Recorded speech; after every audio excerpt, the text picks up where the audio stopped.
Seguramente estarás escuchando un ruido de fondo, el viento que hay es impresionante y por el tema que vamos a hablar esta mañana, vos dirás, esos son los vientos de ira.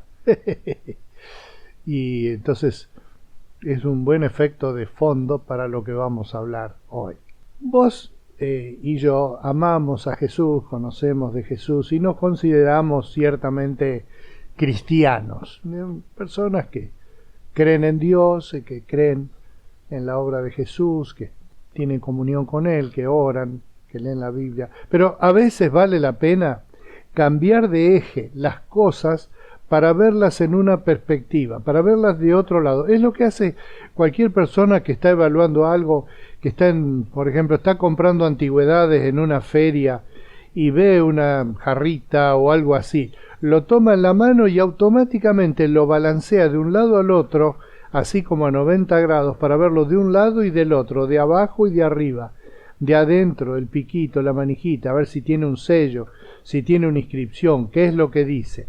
Todos esos cambios son para conocer más en profundidad lo que es obvio que tiene entre la mano y que tiene interés en eso. Bien, dicho que fuera esto, nuestra fe en Cristo, ¿no será el momento para mirarla desde varios ángulos?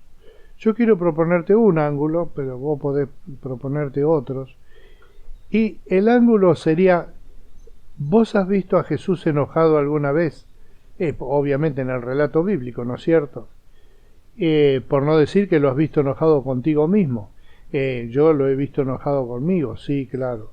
Cuando peco me doy cuenta que lo hago enojar conmigo, que él no está contento, que su sensación no es agradable y que hay en él el sentido de, con todo lo que yo hice por este muchacho, me responde así. Ahí hay algo que no cierra. Y efectivamente una de las cosas que hace el pecado es hacer que cosas no cierren. Pero pensá, Jesús enojado, Jesús enojado, Jesús enojado, Jesús limpiando el templo. Siempre hago referencia y nunca menciono específicamente ese texto porque es un texto, como diríamos, paradigmático. Es decir, si vos querés ver cómo Jesús estaba enojado, ahí, la imagen de Jesús limpiando el templo. ¿Por qué estaba enojado? Porque estaban usando el templo como una feria popular llena de animales y mugre por todos lados, algo que debería ser el templo donde se cuidaba, pero se cuidaba hasta lo más mínimo en detalles de pureza y de santidad, porque el templo era para reflejar la santidad de Dios.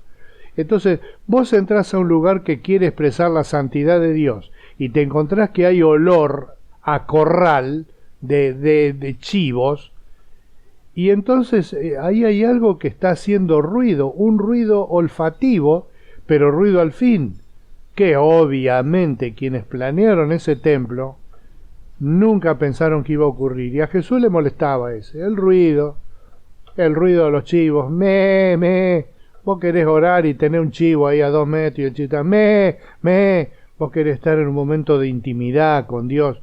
Bueno, había muchos motivos. ¿Por qué se enojó Jesús? ¿Y cómo reaccionó Jesús? Dice que tomó un arreador de cuerda, es decir, un rollito de cuerda que lo usaba como para hacer, para correr los animales, pues el animal, por las dudas, si vos le revoleás algo así sobre el nivel de su cabeza, se asusta y huye en principio. Y eso es lo que Jesús hizo. ¿Derrumbó mesas? Sí, derrumbó mesas. ¿Le pegó a alguien? No, la respuesta es no, no le pegó a nadie.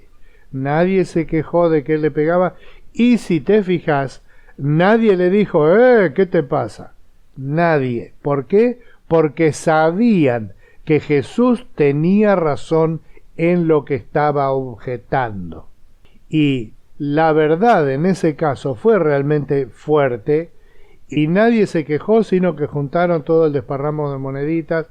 De hecho, se notaba que tenían más interés en las cabritas y en las moneditas, de manera que su primera preocupación fue recoger las moneditas, juntar los chivitos y salir por una de las puertas laterales lo más rápido posible por las dudas que terminaran perdiendo todo. Esa es la verdad. En otro momento, enojado Jesús, bueno, siempre va a ser igual, siempre con algún motivo justo y nunca en una reacción desmedida. Entre otras cosas porque él conocía estas frases del Salmo 37:8, donde hay justamente un tip, un pensamiento sobre el tema de la bronca. Dice así, Salmo 37:8 y 9, es un salmo acróstico, es decir, cada párrafo empieza con una letra del alefato hebreo diferente, en este caso la letra G, y dice: desiste de la ira, abandona el enojo, no te acalores, que será peor, pues los malvados serán extirpados, mas los que esperan en Yahvé heredarán la tierra. Estoy leyendo la versión de la Biblia de Jerusalén del 2001, que es una hermosa versión que tiene una perspectiva muy inteligente, muy linda en su traducción. Dicho que fuera esto, las palabras que expresan metafóricamente la bronca son tres palabras que se refieren a bufar, la primera, hacer así, como bufar como un toro. La segunda es el calor en la cara y la calentura. Las tres cosas son el mismo fenómeno, el tipo que se calienta, como decimos nosotros. Nosotros tenemos justificativo para eso. Decimos, sí, se me salió la tanada, o me vino y dicen el nombre de su apellido, como que eso justifica algo que está directamente prohibido en la Biblia y que Jesús no hacía. A Jesús nunca se le fue la galileada afuera. A Jesús nunca se le ganó la jesuciada, no sé cómo podría decirse, no tenía apellido él. Porque él sabía claramente que cada uno es responsable, pero también sabía algo que está acá en el texto que me gustaría señalar porque es el núcleo de este texto, y es: los malvados serán extirpados, es decir, esos que bufan los calentones van a ser barridos, pero los que esperan en Jehová heredarán la tierra. Es decir, hay una confianza en los hijos de Dios, en lo que Dios hace y no en mi reacción primaria a lo que está pasando. De manera que quizá deberíamos pensar en el mensaje que Dios le dio a aquel hombre Jonás, ¿te acordás? Que se había enojado tanto y Dios le preguntó: Jonás, ¿haces bien en enojarte tanto?